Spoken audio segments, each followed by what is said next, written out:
Hi, everyone. This will be our video for week 2. And so I'll be introducing the film that you see here, The Wedding Banquet, and then also readings from Denny Roy, Political History, and then also this book that we haven't really said much about, My Fight for a New Taiwan by Liu Shoulian. And so this woman pictured here on the cover, this is her memoir, and we'll see her pretty soon as vice president of Taiwan from 2000 through 2008. And so this is her story, and we'll be starting that reading this week. But first I wanted to get to the film, The Wedding Banquet, and I mentioned that this is by the director Ang Lee, who you may be familiar with. He's directed, I think I mentioned several films like Hulk and Sense and Sensibility, The Ice Storm, Brokeback Mountain, Crouching Tiger, Hidden Dragon. He's probably made 20 films or something like that. He's known for being able to really do everything. And so the film we're going to watch here, The Wedding Banquet, comes out in 1993. It's a second film. Just a couple quick things about him. He grew up in a military family.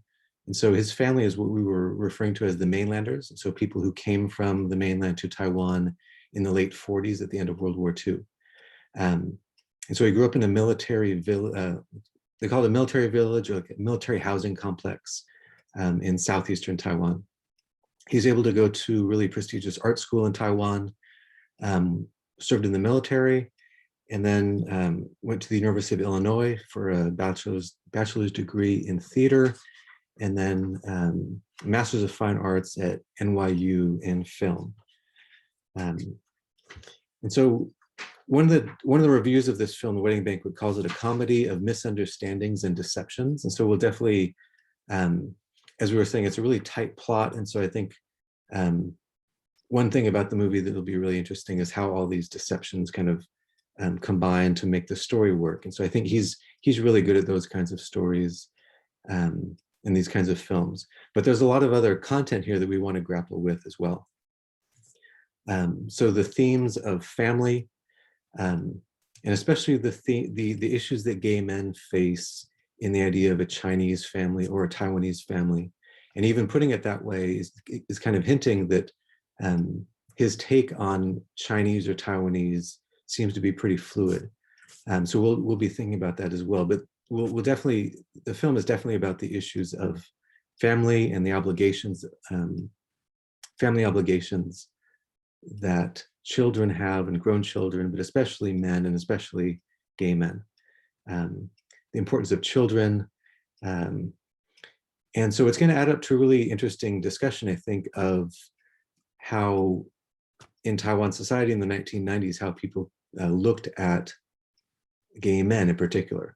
And so one question that'll come to mind is, how is this perhaps similar or different to the history that we're probably much more familiar with in the US? And again, I'm saying gay men because this film in particular focuses on the experiences that gay men face.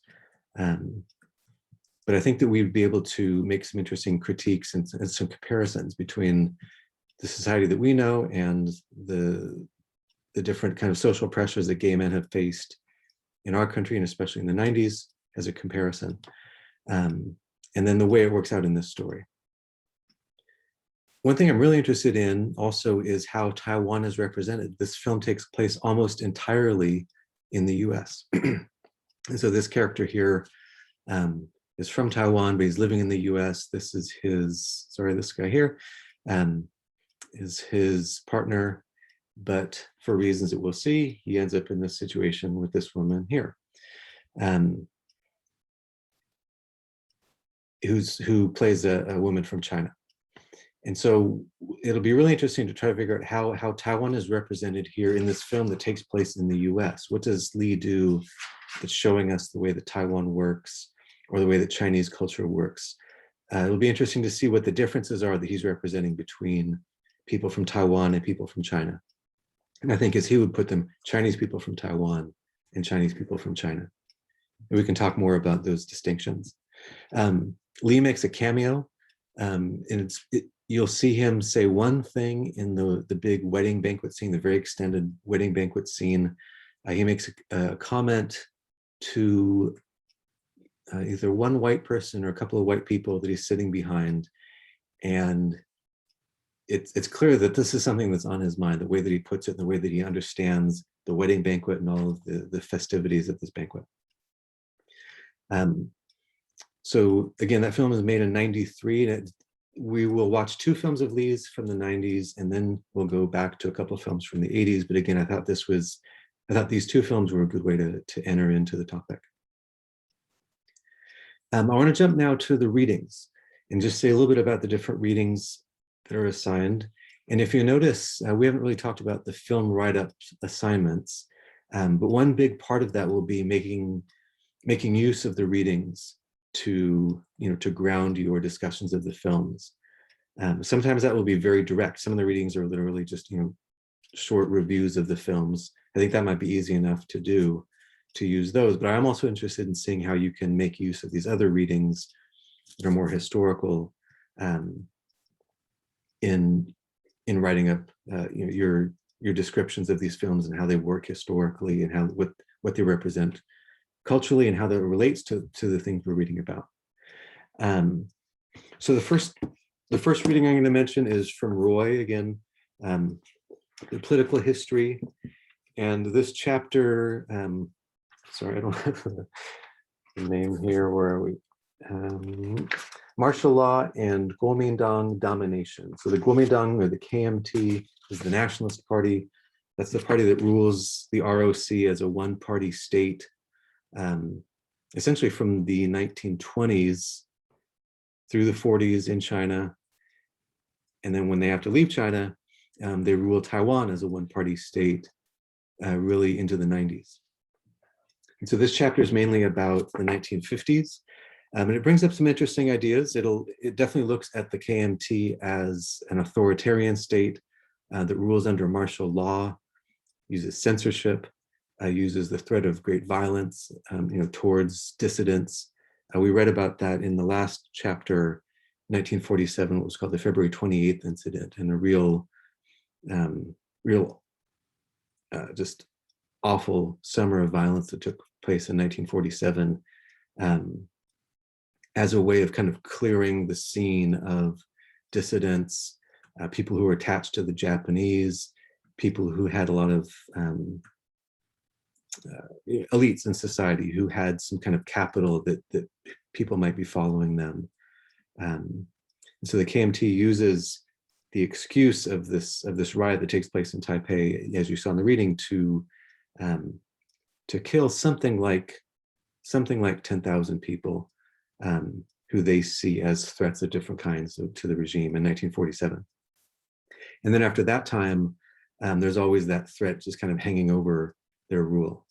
But what's interesting is that Roy also makes the case about the germ of democracy that the KMT rule contained. They did have local elections, for example, but they didn't allow opposition parties. And so these democracy was something that they talked about because they had to show that they were different from the communists who ruled the mainland now. And so they had to actually permit some form of democracy and direct elections and things like that, but it always was controlled in these other ways. But anyway, this chapter will also look at mainlander-Taiwanese relations. I think that's an important thing to figure out, is how the KMT and how this small group of mainlanders, something like 1.5 million people that came from the mainland to Taiwan, how they ruled or fit into this society. The island of Taiwan had something like about 6 million people at that time, when that 1.5 million or so came from the mainland. We'll look at the beginning of the what's called the economic miracle, the relationship between that and US aid on one hand, the Japanese infrastructure that the KMT inherited, and also real hard work by the people of Taiwan, real high level planning, and very advanced KMT governance in that way. So I think it's a really interesting account. Again, these things aren't necessarily really directly related to the film, but they're going to help us get an understanding of, especially when you talk about this character here and his family, and we'll see that his father's in the military. I think having this background will be helpful too. The other book that I'm going to mention, we're going to read a couple chapters from Lu's book, again, My Fight for a New Taiwan.